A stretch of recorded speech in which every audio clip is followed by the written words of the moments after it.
On a enfermé Toussaint Louverture dans la montagne.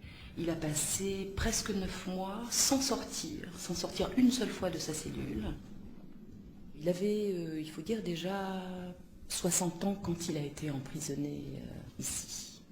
Ce qui avait d'assez extraordinaire, c'est qu'il venait des tropiques, qu'il avait toujours vécu là-bas et qu'on le met dans la forteresse française la plus froide de France, à 1000 mètres d'altitude, dont l'hiver commence au mois de septembre et puis finit au mois de mai, à peu près. Et puis il n'y avait pas vraiment de chauffage central, comme on sait. Là, il y avait une cheminée. Et il n'y avait probablement pas de vitres à la fenêtre. Là, elle est superbement retapée, cette cellule. Je ne pense pas qu'elle était vraiment aussi confortable à l'époque. Toussaint a été mis ici simplement pour crever à petit feu. Voilà, que Bonaparte ne voulait pas avoir, qu'on puisse lui dire directement qu'il l'avait mis à mort, mais c'était l'équivalent. Parce que de toute façon, on ne pouvait pas survivre très longtemps ici. C'est une mise à mort lente.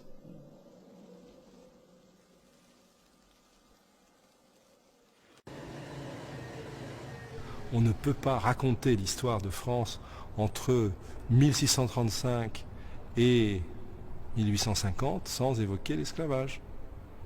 Or, la partie de cette histoire qui concerne l'esclavage est réduite au minimum.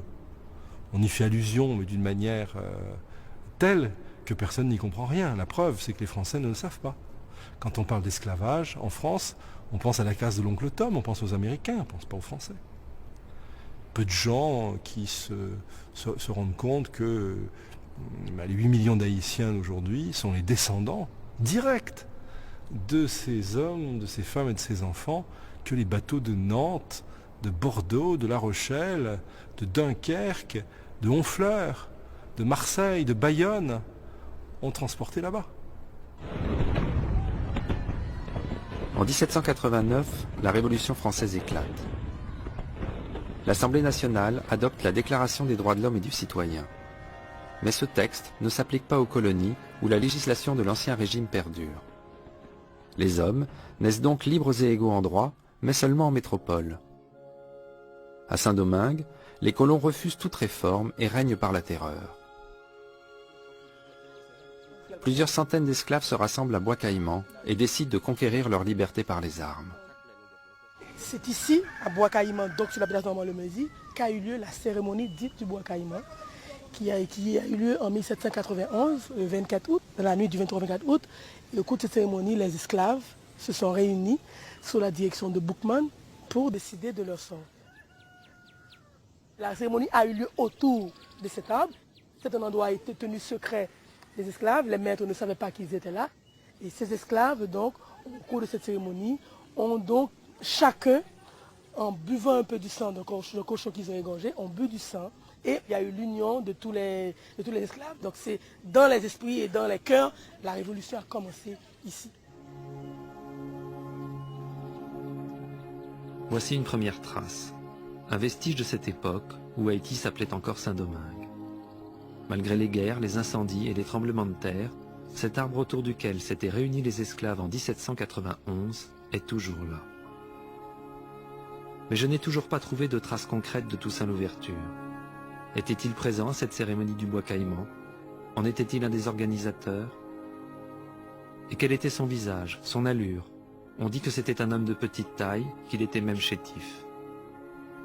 Et pourtant, on sait aussi qu'il a connu une ascension exceptionnelle, qu'en 10 ans, il est devenu général de l'armée française et gouverneur de la colonie où il avait été esclave.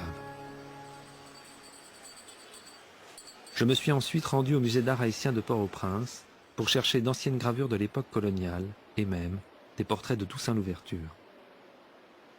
Nous avons peut-être 10 à 12 portraits de Toussaint Louverture, mais qui ne se ressemblent pas du tout, mais pas du tout. Alors, lequel est le portrait de Toussaint? On n'a pas fini de discuter là-dessus. Alors, nous en avons 2 ici. Il y en a un ici et l'autre là-bas. On peut voir la différence qu'il y a entre les deux. Il y a plusieurs de ces portraits qui sont caricaturales. Et pour les raisons très simples, la gravure pouvait fortement orienter l'opinion publique. Et que montrer un Toussaint qui se rapprochait du singe, n'est-ce pas, avait parfois énormément d'importance pour justifier l'esclavage et pour justifier tout ce qui se passait. On ignore si Toussaint Louverture faisait partie de l'insurrection dès son origine, mais en quelques mois, les armées d'esclaves contrôlent une grande partie du pays. Effrayés par cette révolte et par les idées révolutionnaires de métropole, les grands propriétaires blancs se disent que le moment est venu de réaliser leurs rêves. Devenir indépendants de la France, tout comme leurs voisins américains qui ont coupé leurs liens avec l'Angleterre.